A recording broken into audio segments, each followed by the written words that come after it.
If I told you Texas, Florida, or Colorado wasn't the fastest growing state, it might surprise you. But that title belongs to Utah. Utah has one of the most unique geographical landscapes in all of America. Salt flats, red rocks, and mountainous getaways all converge in the Southwest's absolute hidden gem. Neighboring states get more attention for the Grand Canyon, Vegas, and the Rocky Mountains. But in the last few years, many have discovered what Utes have known for years.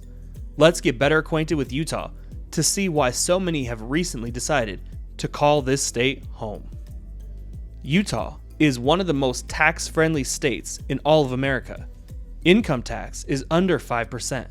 Property taxes are ridiculously low in most of the state, and sales tax hovers just above the national average. Utah at one point was a pretty affordable state. However, the median home price is now over $540,000. That's more than a $200,000 increase in the last 5 years. I wouldn't be too discouraged if you are willing to live outside of town. You can still find some reasonably priced homes. If you are looking for work in Utah, the main industries are manufacturing, salt production, farming, mining, and tourism. Utah residents are able to afford these expensive homes because they are one of the highest earning states in all of America.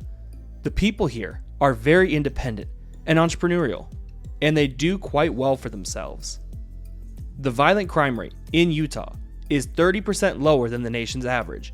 Most of the folks here are polite and mind their own affairs. There is an issue with property crime being 15% higher than America's average.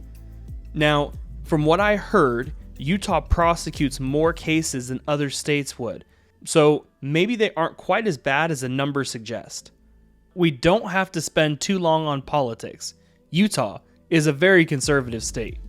The last Democratic presidential candidate to win the state was Lyndon Johnson in 1964, and no Democrat has held the governor's seat since the fall of the Berlin Wall. Trump won this state with over a 20% margin. However, Salt Lake County did vote Democratic with over a 10% margin. While 3 counties voted blue in the state, this is about as conservative as the state gets out west. Utah's weather is a bit difficult to describe. They get a month's more sun than the national average. In the summer, much of the state is warm, dry, and will average around 90 degrees for their July highs. The state gets less than half the national average in terms of annual rainfall. But don't think that they won't get precipitation. They get 50% more snow here than the national average. That is why Utah is a winter sportsman's paradise. But it does average about 17 degrees in the winter. I mean, unless you're from Minnesota, it's pretty extreme. Utah isn't an ethnically diverse state.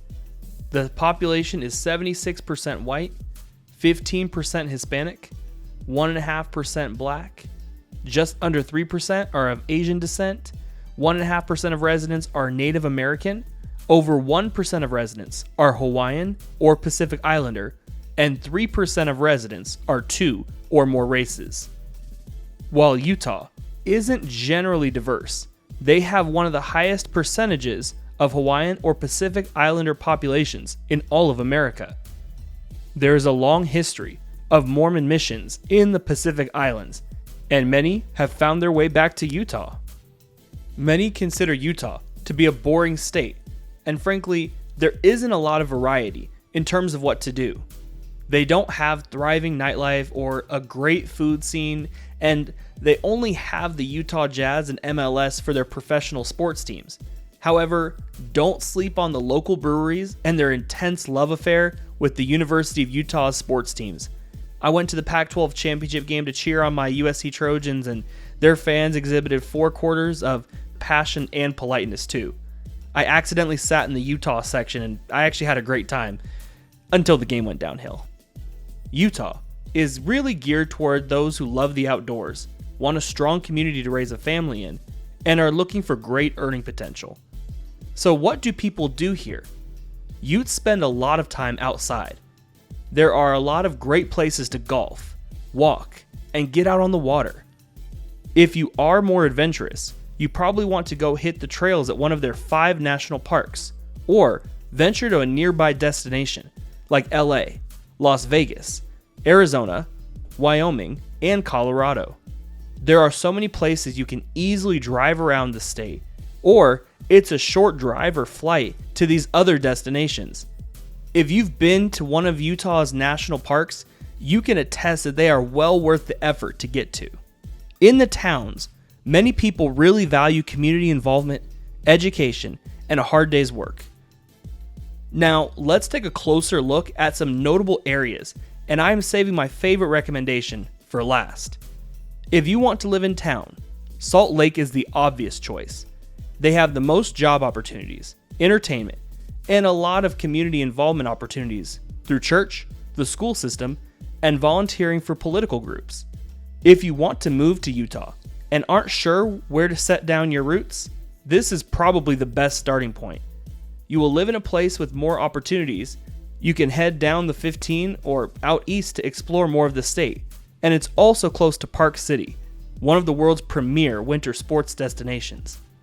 Just a bit south of Salt Lake City is Provo, home of natural beauty, BYU, and the epicenter of the LDS Church.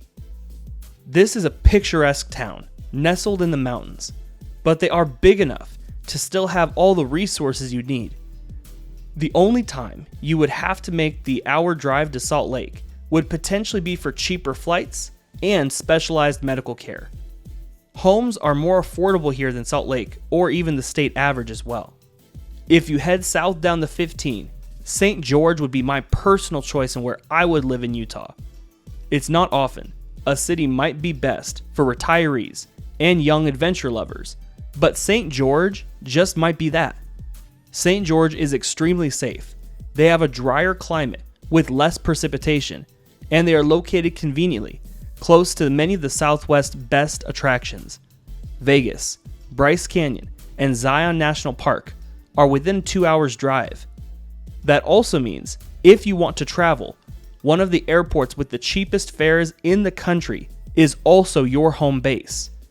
You'd be within 7 hours of Phoenix, the Grand Canyon, LA, and San Diego too. St. George offers year-round golfing opportunities, but in general, it is a bit more of a sleepy town. It is a fantastic launching spot for outdoor and urban adventure. The one disadvantage is you'd be on the opposite corner of the state's other biggest adventure center, Moab. Moab is by far the least populated area on our list, but it's a very unique area. If you love off-roading, long-distance bike rides, backpacking, and four-wheeling, this may be the best spot in the entire country. I won't sugarcoat it though, there is almost nothing else to do here. Moab is worth talking about because of its popularity, but I wouldn't recommend moving here in general. This is an opportunity to get away from it all, and why many people choose to vacation here rather than live here. One advantage would be its proximity to Colorado. You can conveniently get to many places within the state. And my number one recommendation for most people looking to move to Utah is Logan. Logan, Utah is an amazing community over an hour north of Salt Lake. They are home to Utah State University, so your kids can stay close to home for college, and it isn't too far from Salt Lake if you need to get into town. The small town feel is really tangible here, but since it is growing, there are also many places that will be brand new in the next decade. They get less than half the national average for rain, which I love, but the reason I couldn't make it here personally, they have almost double the national average for snowfall. They definitely have 4 seasons here. The climate is crisp, cool, and this city is one of the best in the state of Utah. Don't forget to click on the next video here, guys, and consider subscribing for more videos like this. Thanks for watching, and take care.